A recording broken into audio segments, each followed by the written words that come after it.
এরপর একটা পয়েন্ট আছে ওয়াল কদরি খায়রিহি ওয়া শাররিহি, তাকদীরের ভালো মন্দ। এখানে জাস্ট অল্প কিছু কথা বলছি। কিছু কিছু বিষয় আছে তাকদীরে যেগুলো কনস্ট্যান্ট ফিক্স, এগুলো কখনো পরিবর্তন হবে না। যেমন জীবন, আপনার মৃত্যু, আপনার হায়াত ইত্যাদি ইত্যাদি।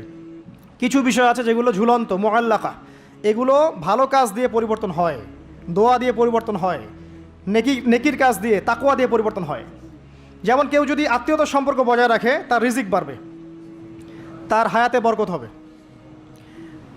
এই যে কোরআনের কথা বললাম, কেউ যদি কোরআন বেশি বেশি তেলাওয়াত করে, কোরআন নিয়ে বেশি বেশি গবেষণা করে, তার হায়াতে রিজিকে বারাকা আসবে। কেউ যদি প্রতিবেশীর খোঁজ খবর নেয়, পিতামাতার সেবা করে, মা না থাকলে খালার সেবা করে, তারও বারাকা আসবে। কেউ যদি বেশি বেশি দোয়া করতে থাকে, আল্লাহর কাছে প্রচুর দোয়া করে, খালি দোয়া আর দোয়ার উপর থাকে, দেখবেন ও বিপদ আপদে কম পড়বে। আর বিপদ আপদ আসলেও দেখবেন আল্লাহ পাক গায়েবী মাদাতে দেখবেন কোনো না কোনোভাবে তাকে সেভ করে ফেলছেন। কারণ দোয়া দিয়ে তাকদীর পরিবর্তন হতে পারে। আর কিছু বিষয় কনস্ট্যান্ট, এগুলো পরিবর্তন হবে না। এখানে কিছু মানুষ বলেছে তাকদীর বলতে কিচ্ছু নাই, মানুষ যা করবে তাই পাবে। তাকদীর বলতে কিচ্ছু নাই, মানুষ যা কাজ করবে সেটাই মানুষ পাবে, মানে মানুষের কর্মের স্বাধীনতাই চূড়ান্ত। তাকদীর বলতে আসলে কিছু নাই। এদেরকে বলা হয় কাদারিয়া। কি বলা হয়? কাদারিয়া। নবীজি বলেছেন এরা যদি মারা যায় জানা যায় যাবে না, এরা যদি অসুস্থ হয় দেখতেও যাবে না, এরা হচ্ছে এই উম্মতের মাজুস, অগ্নি পূজারী। এরকম মানুষ আছে তো আমাদের মধ্যে, তাকদীরে বিশ্বাস করে না, মানুষের কর্ম যা তাই হবে। এটা দলিলও আছে আবার কোরআনে, ওয়ালাইসা লিল ইনসানি ইল্লা মা সাআ, মানুষ তার চেষ্টার বাইরে কিছু পাবে না। এটা হচ্ছে গরুর লেজ ছাগলের পিছনে লাগানো, আর ছাগলের লেজ গরুর পিছনে লাগানো, বাতিল কিয়াস, ইবলিসের মতো। আর একদল আছে যারা মনে করে কর্মের স্বাধীনতা বলতে কিচ্ছু নাই, তাকদীরই সব, যা আছে ভাগ্যে তাই হবে। আমার কাজের কোনো স্বাধীনতা নাই, আল্লাহ চাইলে ভালো করতে পারবো, না চাইলে পারবো না। চুরি করছি কেন? আল্লাহ তাকদীরে লিখছিলেন তাই চুরি করছি। জেনা করলাম কেন? ঘুষ খাইলাম কেন? দুর্নীতি কেন করে? আল্লাহ লিখছেন তাকদীরে তাই, আমার তো কিছু করার নাই।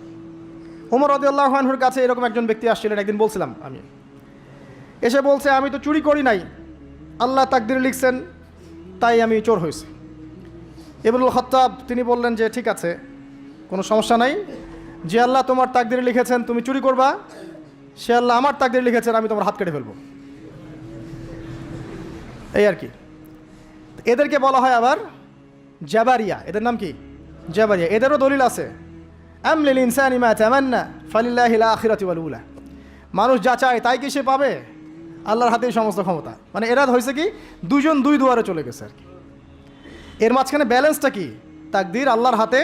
আল্লাহ পাক তাকদীর লিখেছেন আসমান জমিন সৃষ্টির 50,000 বছর আগে, এরপরে আবার মায়ের গর্ভে যখন রূহ আসে তখনও, তারপরে লাইলাতুল কদরে তাকদীর আবার বাজেট পেশ করা হয়। কিছু বিষয়ে কনস্ট্যান্ট আর কিছু বিষয় আছে মুআল্লাকাত, কাজের মাধ্যমে আপনি পরিবর্তন করতে পারবেন। আর নবী সাল্লাল্লাহু আলাইহি ওয়াসাল্লাম বলেছেন সাহাবীদেরকে যে মানুষকে যে ফলাফলের জন্য সৃষ্টি করা হয়েছে পৃথিবীতে তার কাজ সেরকমই হবে। মানে যাকে আল্লাহ পাক জান্নাতের জন্য সৃষ্টি করেছেন পৃথিবীতে সে সেরকমই কাজ করতে থাকবে। যাকে আল্লাহ পাক জাহান্নামের জন্য সৃষ্টি করেছেন বা যার তাকদীরে লেখা আছে সে জাহান্নামে যাবে, পৃথিবীতে তার কাজও তেমনই হবে। সূরা লাইলের মধ্যে দলিল আছে। এই 6টা বিষয় হচ্ছে ইমানের পিলার, মনে থাকবে ইনশাআল্লাহ।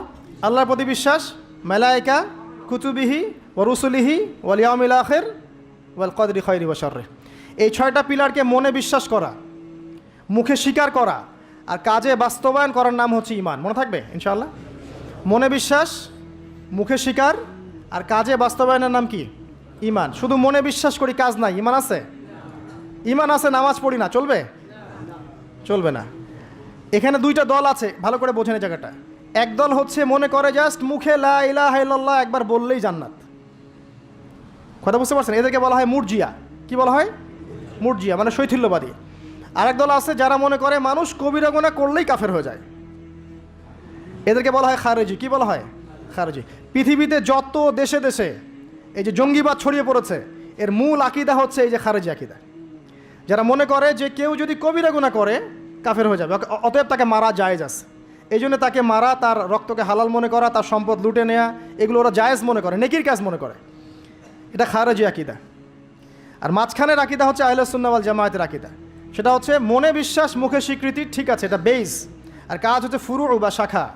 কাজ করতে গিয়ে কারো ভুল ত্রুটি ভালো মন্দ হতে পারে, যদি কেউ কবিরা গুনাহ করে ফেলে তার জন্য তওবার দরজা খোলা আছে, সে কাফের হয়ে যাবে না, হায়েস্ট সে বরং ফাসেক বা জালেম হতে পারে।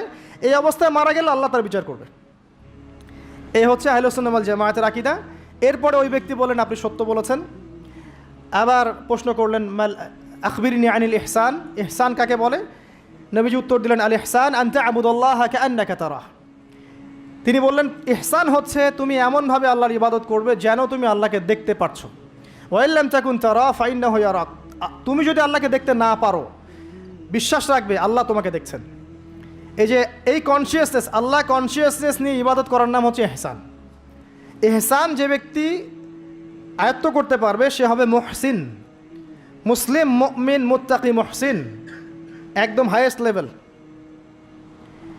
তাহলে এই হচ্ছে ইহসান। ইহসান যার মধ্যে থাকবে সে কিন্তু পাপ করতে পারে না খুব একটা। খেয়াল করে দেখেন, আন তা'বুদাল্লাহ কাআন্নাকা তারা, তুমি এমনভাবে আল্লাহর ইবাদত করবে যেন তুমি স্বয়ং আল্লাহকে দেখতে পারছো। আল্লাহকে যদি কেউ দেখতে পারতো সে কি কখনো আল্লাহর বিরুদ্ধে যেতে পারতো? এই বিষয়টাই হচ্ছে ইহসান। আর আল্লাহকে কেউ এই দুনিয়ায় খালি চোখে দেখতে পারবে না। এই জন্য আল্লাহ রাসূল বলেছেন যে ওয়াইল্লাম তাকুন তারা, তুমি যদি তাকে দেখতে না পারো ফাইন্নাহু ইয়ারাক, তিনি তোমাকে অবশ্যই দেখছেন। আল্লাহকে হাজির নাজির জেনে ইবাদত করতে হবে। আল্লাহ পাক তৌফিক দান করুন, আমিন। প্রত্যেকটা কাজ, নামাজ, রোজা, হজ, যাকাত, জিকির, আজকার, তাসবিহ, তাহলিল, সব কিছু, ব্যবসা বাণিজ্য, চাকরি বাকরি যা আছে সব আল্লাহকে হাজির নাজির জেনে করলে মানুষ হারাম থেকে বেঁচে থাকতে পারবে ইনশাআল্লাহ আযজা ওয়া জাল। চতুর্থ প্রশ্ন করেছেন এই ব্যক্তি, আখবিরনি আনিস সাআহ, আমাকে কিয়ামত সম্পর্কে বলুন। নবীজি বলছেন মাল মাসউলু আনহা বিআ'লামা মিনাস সাইল,